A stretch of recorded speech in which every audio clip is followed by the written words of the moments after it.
Hey guys, what's up? Welcome back. This is episode 5 of Did It Grow on Me. Today I'm taking a look at a band that I do enjoy listening to. This has to be my least favorite album of theirs. Scratch that, my second least favorite, because pray for the wicked. But today we're going to take a look at the third studio album by Panic! At the Disco, Vices and Virtues.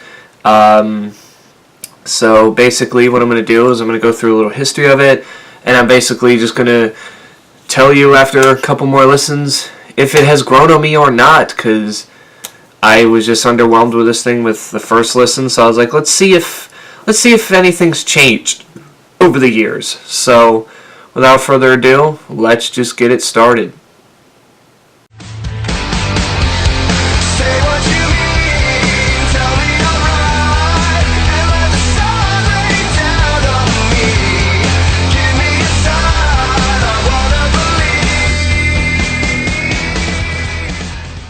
So, before the album, obviously in July of 2009, Ryan Ross, the main lyricist, backing vocalist, and lead guitarist, along with bassist John Walker, both left in 2009, leaving the remaining two members as Brendan Urie and Spencer Smith, the drummer. So now they are a duo. And from April to all the way to July 26th of 2010, they wrote their third studio album, Vices and Virtues, which ended up being released on March 18th of 2011. And later, sometime after the album came out, Dylan Weeks was made an official member. He also had the one who did the artwork, conception, and cover art for this album. So he wasn't a band member until after this album was done. That's why he would get credited on Too Weird, Too Rare as, a main band member. But anyway, this album is one of their shortest. It's 38 minutes long, which is shorter than their first two albums. This kind of started them doing more shorter albums, as their first two albums featured 13 songs and 15 songs respectively. Since then, I think all of their albums have at least been 10 to 11 songs, and this one once again saw them take a different turn. As first they were pop punk, through their first album, and then their second album, they had more of a Beatles and Beach Boys vibe, Pretty Odd, which I think is, pretty good. I love their first two albums. We get to this thing, and although the pop punk and pop rock is back in it, and the alternative rock, there's more now of synth pop in there, and I remember listening to this thing firsthand, and I was just thinking to myself, why was this album so underwhelming? And then I went back and listened to this and I said, I think I know why it's so underwhelming. Panic! At the Disco is known for some catchy hooks. That's what made their first two albums great. They had great songs with catchy hooks that would get it stuck in your head. But you listen to this thing and the hooks just aren't there. I mean, all these choruses are just really weak to me. I don't know why, but I just never found myself remembering any of these songs. I mean, of course, there's the three singles, the Ballad of Mona Lisa, Let's Kill Tonight, and Ready to Go, Get Me Out of My Mind. But even at that, you'd think, okay, maybe there's like a non-single that catches my eye, and no. And to me, this is one of their albums with weaker singles anyway. The Ballad of Mona Lisa's good, but it's not great. And Let's Kill Tonight and Ready to Go are just, I don't know. I don't really know how to explain them. And Ready to Go was used for the 2011 film The Smurfs, so there was that too, and featured in 3 Diet Coke commercials as well. So it was used a lot, and I think that's why people just got tired of it. But, you look back and you go, there's 2 albums now that Panic! At the Disco doesn't focus on when they do live stuff. And Pretty Odd's one of them, which is sad. They only do 9 in the afternoon now live. They should do more songs off of that album. And this album in particular, they might do the singles off of this album every once in a while, but I don't see them like pumping out songs from these albums per se. And I mean, some of the great songs on here are the Ballad of Mona Lisa, I Love Nearly Witches, and Sarah Smiles is okay. But other than that, and then okay, we'll probably take a look at the deluxe edition, which this is probably my reason why the album is not that great. The deluxe edition outweighs the standard edition. On the deluxe edition, you get 5 bonus tracks. You get 1 demo, 4 done songs. Kaleidoscope Eyes is really good. Stale Me, I Want to Be Free, Turn Off the Lights, and then the demo for Oh Glory. Like, why weren't these put on the album? Like, these were some of the stronger songs, and they weren't even on the regular version of the album. You put like 8 or 9 weak songs on this album, whereas you had 4 to 5 staring you right in the eye on this deluxe edition.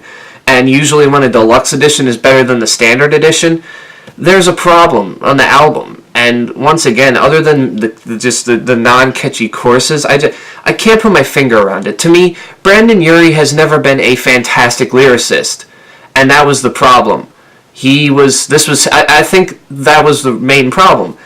This was his first album taking over as the main singer-songwriter. He focused so much on Ryan Ross in the first 2 albums, that he didn't have to worry about writing all that much. But now he's taking priority as the main singer-songwriter, and it wasn't great. Now it's improved a little bit, especially on Too Weird, Too Rare. It improved, but then on Death of a Bachelor and Pray for the Wicked, it started to decline again. And, that's just why I think maybe this album wasn't as memorable too, because of the change in songwriters. Now, don't get me wrong, it's got some cool riffs here and there, and I like the synth sounds sometimes, and I think Spencer Smith does a good job with the drums, but I just look back and I go, I don't remember most of this, and maybe it's for the best, which is weird, like I said, with Ryan Ross leaving, because Ryan Ross has a writing credit on the song Nearly Witches, because that was supposed to be a song on their supposed album, Cricket and Clover in 2007.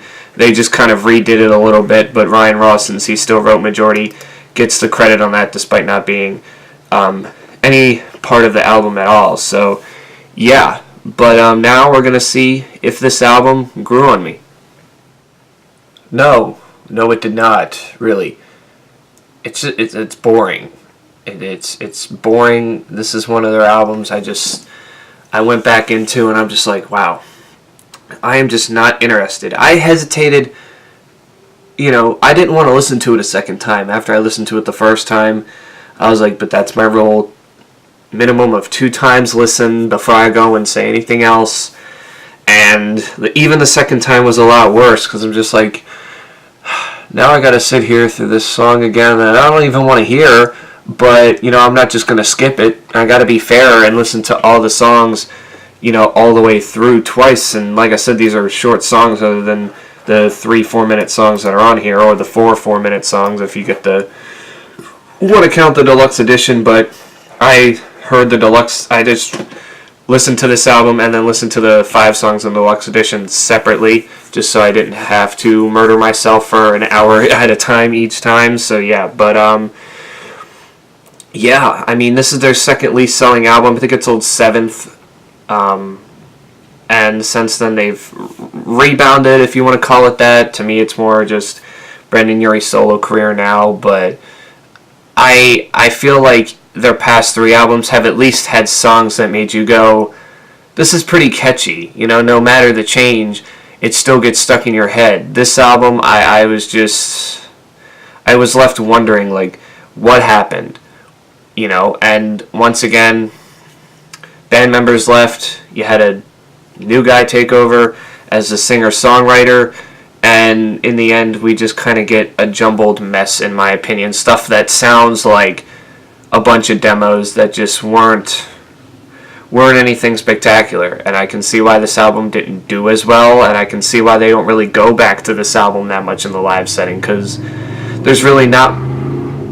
loud-ass motorcycle. Anyway, there's not a lot of songs that people want to hear live off of this album, so they're just probably like, we'll just maybe do one of these 3 singles from this album and then just kind of forget about the rest. So, but yeah, that does it.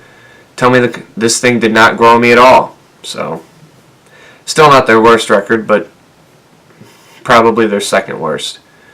Anyway, tell me in the comments below, did you like this album? Did you hate this album? Has it grown on you over the years? If you didn't, what's your favorite song? And what album should I do next? Anyway, Hope you guys enjoyed. Please remember to like and subscribe. If you're on Facebook, share. And I will catch you guys next time.